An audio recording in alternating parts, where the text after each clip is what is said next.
AI is taking over everything, but will it replace recruiters? Says the guy who is using some notes that were prepared by his assistant using AI. So I'm going to talk you through, I'm just going to cut through some of the noise and give you my own view based on my own research, based on my own understanding. And just in case you're new here, my name is Mohammed Adris, and I have been in recruitment since 2013, running my own business since 2016, still run it today, and we've been adopting AI and automation.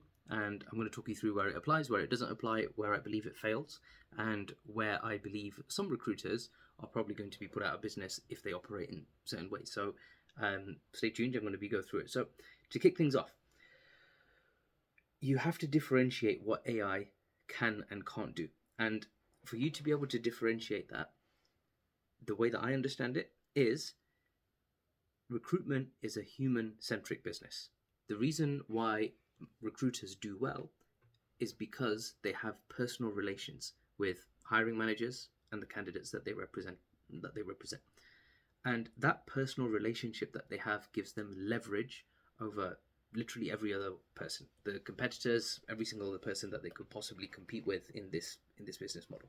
So now, if your recruitment business is operating on a relationship focused model, you'll be absolutely fine. Even if you don't adopt AI automation, like you'll be absolutely fine because you're dealing with people. However, if you are a transactional recruiter, and we'll explain what that means. This means that you don't have serious personal relationships with your clients or your candidates. Client gives you a job, you go and find the candidate, you fill the job. The reason why that part of the job becomes a little bit dangerous is you have to ask yourself this question. As AI and automation and all sorts of technology becomes widely available and available for literally everybody to use, you have to ask yourself the question, could my clients also use this same technology? And if that's the difference between whether they use you or not, then my friend, it's downhill from here on. Okay, because as technology becomes so much more readily available, people are building custom softwares for themselves and their own businesses. One of their focus points is going to be recruitment, because if they're spending 50, 100, 200k a year in recruitment fees, then guess what? They're going to be looking to reduce it. Like at the moment, the worst case scenario is that they might try and push you down on your price. Even then, there's some sales skills on that you might need to brush up on that can help you get around that. However, if you are purely a transactional recruiter, client gives a job, you fill the job. Client gives a job, you fill the job. And that's all you're doing. You've got no relationship whatsoever. It's downhill from here on because, that function is what AI can replace. It can't replace the human. It can replace the function. So I want you to keep that in mind. Now, when it comes to recruiters actually making use of AI, gosh, go into a little bit of a moment when I look back at my own experience in recruitment, and even for my employees who I've trained and onboarded and so on. There's some things that I went through and my employees have been through that could have taken me like a week to even a month to prepare and get done, because there's just some time consuming elements like building a really good onboarding process and structure for new employees. It's a time consuming element, and if you're a small business, you're not going to be hiring 100 people in one go, so you don't even get too much in terms of test results. You literally have one, and then you try again, and then you do 2, 3, and then you eventually you get it right. So right at the beginning, it can be really, really time consuming, because before you're really comfortable and confident in your onboarding process, it could be 2 years before you feel like you've nailed it. And in my own case, there were some times where I'm looking at it and thinking, you know what, that could have been a little bit better. I could have improved a little bit there, or some of my old bosses, they could have done a little bit better in some places. And some of those areas, when I look at what AI and automation can do, like even just a simple ChatGPT prompt, those months become hours, minutes even. And this is when AI and automation really plays a huge leverage point in recruitment. And that is that considering the onboarding process, considering how fast you can reach out to clients, how fast you can reach out to candidates, how personalized that initial outreach is, the likelihood of them replying, you being able to amplify that to a faster pace than what any human can possibly do.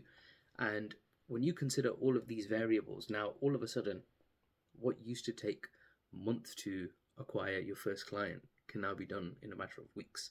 and it's more about the implementation part of it than it is anything else. So when you consider these things, AI and automation can help amplify, speed up, minimize time inside a recruitment business for all of its functions, for all of the elements of recruitment, from sorting through emails, sorting CVs, drafting out replies to emails, capturing leads, lead scoring.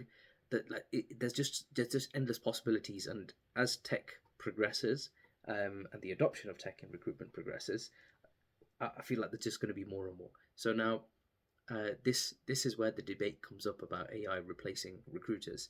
And again, if you are a transactional recruiter, then nobody cares about your business functions and everything that you're doing internally.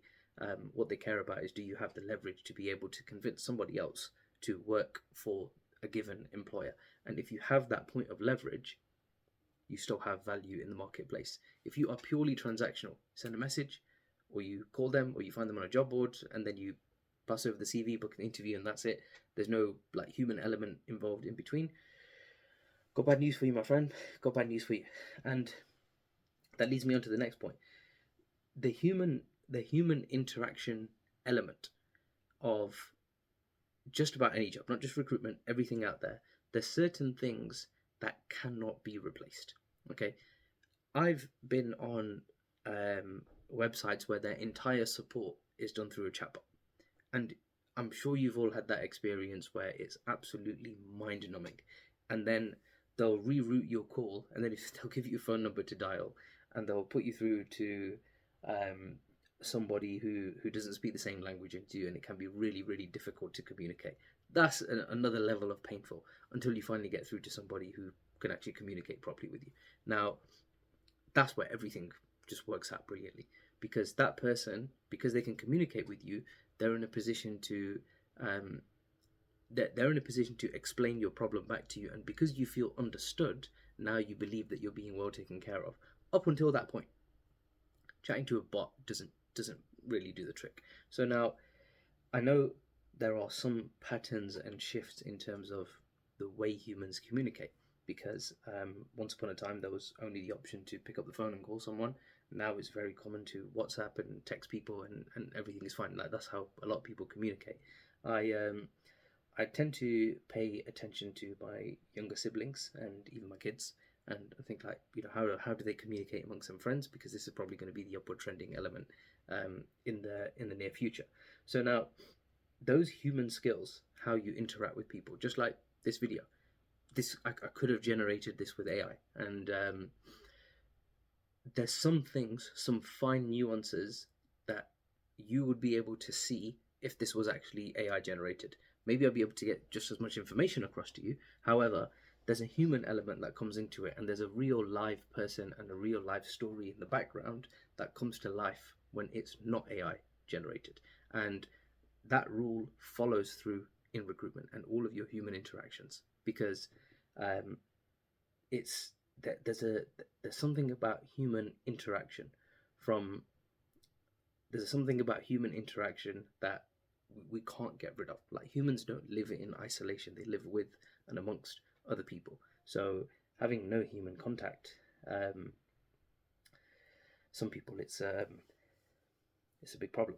So I want to touch on a few opportunities as well, and I want to give some things from a directional perspective on where AI can be applied. So in terms of AI opportunities in recruitment, the biggest things that I see that are trending right now is all-in-one solutions. And that means that you've got companies that were primarily just a CRM, and now they're saying, you know what, we're going to do this, and this for you. And they add on more technology onto it. And I believe that in the long term, that there will be more all-in-one solutions to support any given software. Like, you could buy one software and all of a sudden it checks your niche, finds your leads, finds your candidates, finds your clients, does all the outreach for you, and it literally does everything. Up until a point in time where you could probably put in a prompt and say, start a recruitment business for me, and then off you go, it maps everything out. It's still not going to be able to take hold of the communication that you have and the relationships that you have with clients and candidates, but I believe that it will get to a point where you're going to have an all-in-one solution. And I see that I see it heading in that direction. So now, from an opportunity perspective, I believe that every recruitment business has their own opportunity to balance human interaction with AI and automation and quickly test it as fast as you possibly can. Because the more tools that become available, the more confusing it becomes to choose which one it is. So pick one, adopt it. If you want to know which ones I use, I share them. I've left some details for that below. Um, Pick the ones that you know will work and they will integrate and they will communicate with each other. Pick them, run with them, get started, because this isn't something that you can get left behind with. I don't believe that this is a trend that you can get left behind with, especially if you're a relationship focused recruitment business.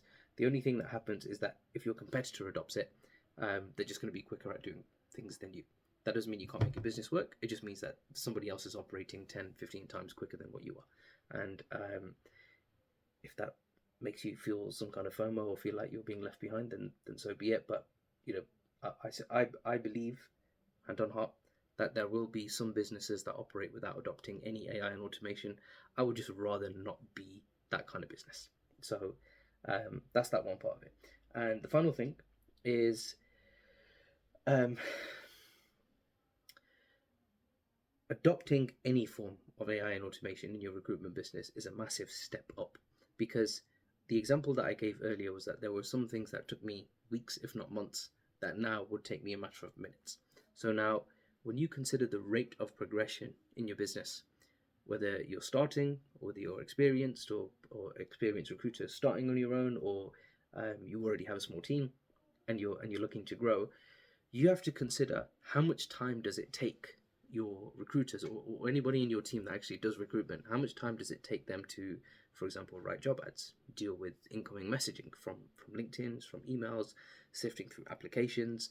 And when you work out the total number of hours that it takes, and I think this is a good study to actually do, like just set a timer on your phone to let it beep like every 15 minutes, and then keep a log of what you've actually done. Like put it into an Excel spreadsheet and just have a look at it.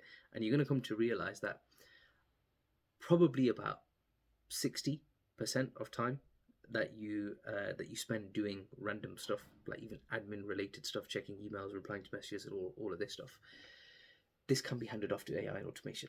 So now, if that's 60% that can be done, and the total cost of setting up the AI and automation is less than whatever the wages work out to for 60% of whatever you're paying the recruiter or yourself, then it's well worth adopting, because now you increase the 20%, because that 20% is what actually makes you the 20%, 40% of sending CVs, even sending CVs you can hand off now as well, booking in interviews and conducting back and forth feedback for clients and candidates and making sure that everyone gets settled in properly and building those relationships.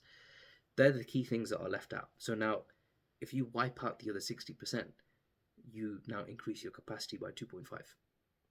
So 2.5 times. So if that correlates directly into your billings, then you should expect to make 2.5 times more money compared to if you didn't adopt it. So there's some of the opportunities that I see. I don't believe AI is going to replace recruiters. I believe it will replace certain functions in recruitment. And if what you're offering to your clients is purely one function that can be handed off to a tool, then yeah, you're going to get replaced, basically. Like it's just heading that way. So if you want more details on some of the tools that I'm using and what I'm playing around with, what I'm trialing, testing, and so on, I've left some details below. And for those who choose to work with me, I go through in detail about all of the setup, all of the tech, everything that I use and have been using for the last few years, and we continue to innovate and adopt as we go along. So that is all for this video. Stay positive, stay humble, stay motivated, and there are good times ahead. Take care.